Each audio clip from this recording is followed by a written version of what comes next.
feeling stuck with your sewing, unmotivated, and it feels like you lost your sojo, trust me, you're not alone. I've been there, done that, got several awards for it as well. So I'm going to be sharing with you guys 8 wins that I took in order to get back my sojo. So let me say this. These 8 wins did not only get me back on track to get my sojo back, but these 8 wins also reignited the spark that I needed to be creative. So if you're looking for fun, practical ways that you can get back on track with your sojo, then please continue to watch.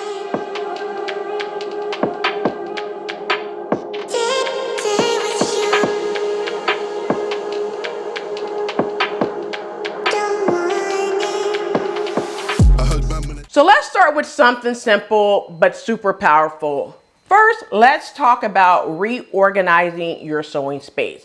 Now, I'm going to be giving you a total of 7 different things that you can do to bring back your sojo, all right? So first up, let's talk about reorganizing your sewing space. So with reorganizing your sewing space, it sounds basic for sure, but cleaning up my sewing area gave me a fresh perspective and a renewed excitement to sew. So when my workspace was freaking cluttered, I felt so overwhelmed, and the idea of starting a new project seems more like a chore rather than something fulfilling. So what I did was I got rid of old projects, I organized my sewing tools, and I put everything back in its place. It felt like a breath of fresh air, really. Now, with everything neat and tidy now, I found it so much easier to focus. A clear space equals a clear mind, if you ask me. So if your space is a bit chaotic right now, try one thing. Declutter, okay? Try decluttering your sewing space to get everything back in order. Now, you might be surprised how much creativity it sparks when you clean your sewing space, but it is essential to a clear mind. So what I want you to do is take some time to create a space that feels inviting for you. So whether it's reorganizing your fabric stash, your pattern stash, tidying up your tools, or adding a touch of decor, it'll help make sewing feel like something to look forward to. The next thing you want to do is find inspiration outside of sewing. So this could be like finding inspiration on Pinterest. You could find inspiration on Instagram as well. So let's talk about inspiration outside of sewing. Sometimes when we're stuck in a sewing rut, it's not just about sewing. It's about inspiration or the lack of it. So I found that taking a break from sewing to explore other creative outlets really helped me refill my creative energy. So what I did was I flipped through Pinterest. I scroll up, down, left, right, in, out, you name it on Pinterest. You know, we all do it, so don't act like you don't know. Or even going shopping at a department store. Stepping away from the sewing machine for a while helped me recharge for sure. One other thing is like nature. So nature, art, and even everyday life can provide fresh inspiration for your next project as well. So if you're feeling burnt out, don't be afraid to step away from your sewing machine for a bit, for a few hours really. So for me, I try a different creative activity. So what I do, I like skating, I like dancing, I like doodling, but I also like cooking. So what I will do is in between times, I could take 15 minutes when I'm putting something in the oven. You know what I do? I actually come and do something else. So I just want to let you know that find time for your inspiration outside of just sewing. So get into it. Let's talk about the next one. Another thing you can do is reorganize your pattern stash or your fabric stash, or literally just go there and see what may ignite or reignite, I should say, your sojo. So let's talk about it, okay? So one of the easiest ways to get inspired again is to go through your pattern and fabric stash. So I found that when I went back to my pattern and fabric stash, I rediscovered patterns that have been on my list to sew forever. But on the other hand, when I went back to my fabric stash, I found fabrics I had completely forgotten about. Seeing them again make me think, oh, I could turn this into a fun jacket or a summer dress. This would be perfect for a tote bag, what have you, right? So sometimes the materials you already own hold the keys to your next project that you just don't know. So I'm just going to say, take a moment to pull out the fabric stash, sort through them, and you might find the inspiration for a project that you've been waiting to create. A lot of us, we tend not to go through our fabric stash. We just continuously pile fabric on top of each other. Why? Because we're fabric hoarders and pattern hoarders. So I have patterns from when I first started sewing. I literally just went through those and I was like, this would be a good dress. This would be this would be that. You need to do that too, which leads me into the next tip for you. And that tip is start with small projects. We get overwhelmed with a lot of these fancy average to sew pattern, but what you really need to do is get back to the basics of small projects. Let's talk about small projects that I'm talking about.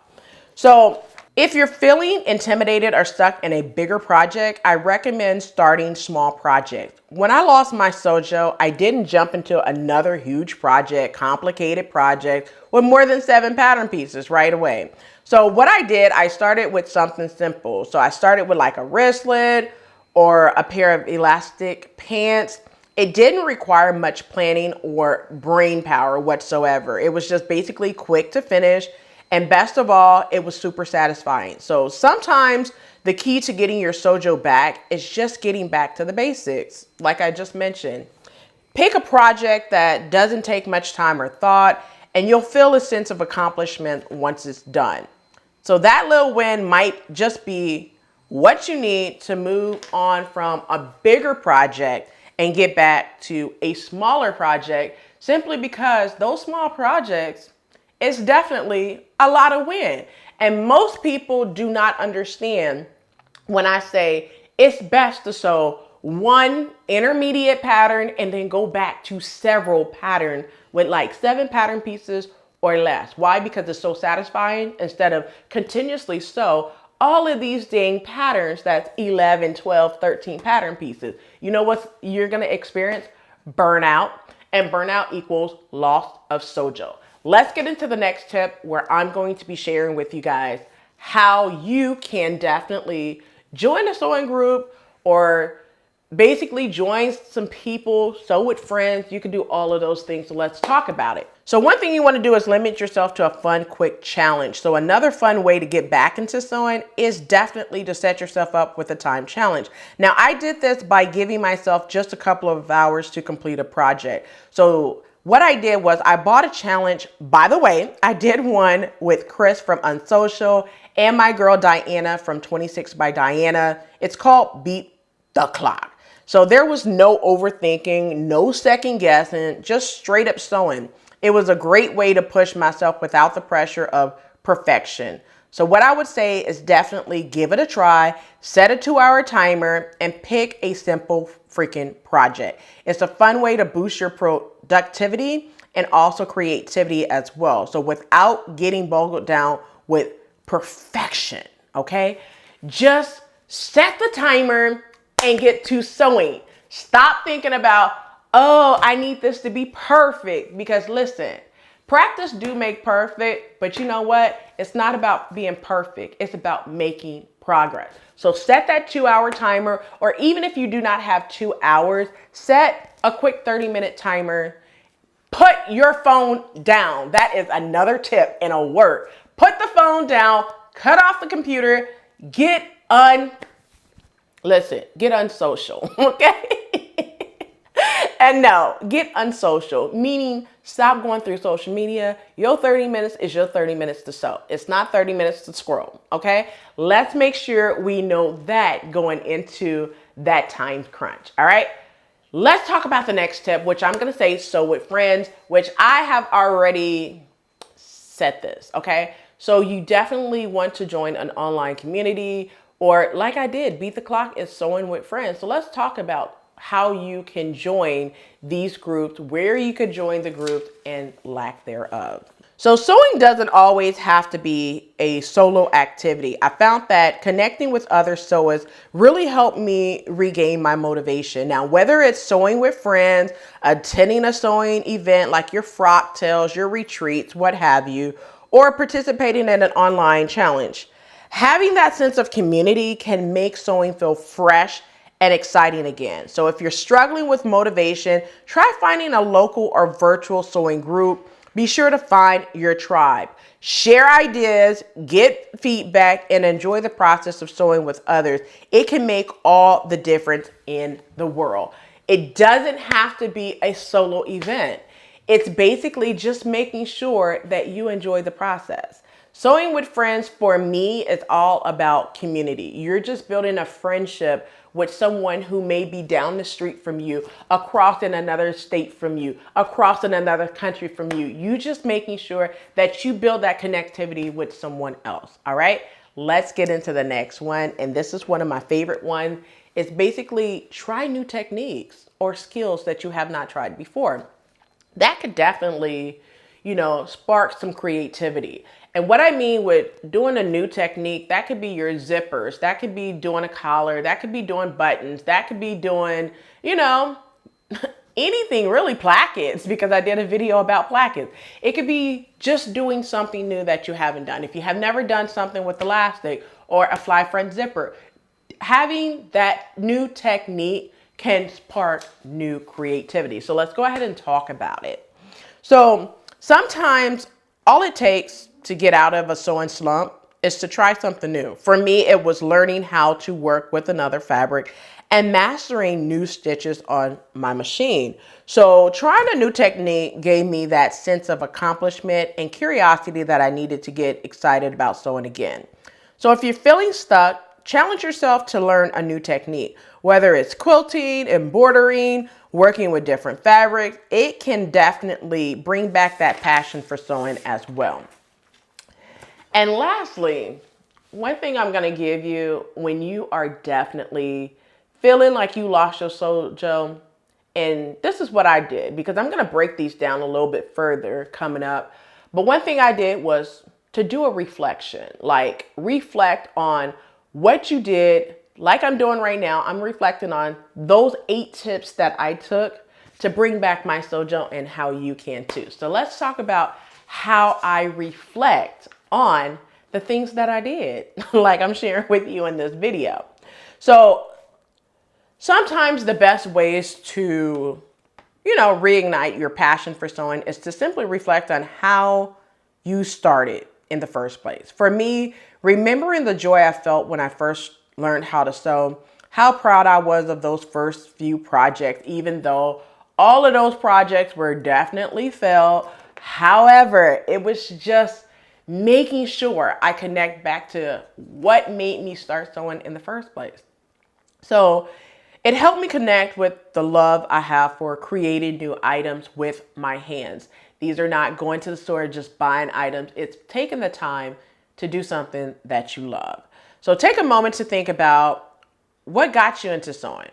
Was it creativity, the sense of accomplishment, or just the fun of making something from scratch? Reconnecting with your why. Like I said, reconnect with your why can definitely bring back that sewing creativity that you lost. So there you have it. These are the 8 wins that have helped me get my sojo back, and how you can too. So whether it's reorganizing your space, starting small, or connecting with other sewists, I hope these 8 tips help you get back to sewing with a smile on your face.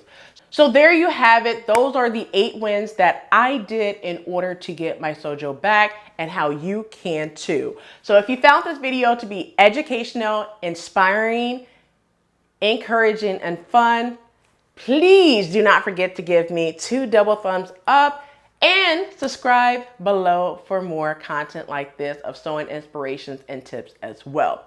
Let me know in the comment section below, from the 8 wins that I just gave you, what's your go-to method on how to bring back your sojo? I would love to hear it as well. So stay tuned for upcoming videos how I break these 8 wins down a little bit further on what I did to reignite my sojo. So that's it for this video. I hope you enjoyed. Until next time. Like what's good, these wigs getting split. Man better breeze than sprint. It's long if I choose to bite down on these pricks. X is a lyrical 4-4 and this, so make sure it's X that you wanna rally with. Oh, make a big man turn to a kid. Shout out skull, not splat out wigs. Never seeing X's with your eyes closed. Don't move past girls behind your eyelid. Bars and flows, check out their mixture. Tell them man can't handle the fixed part. It's all fun and games to the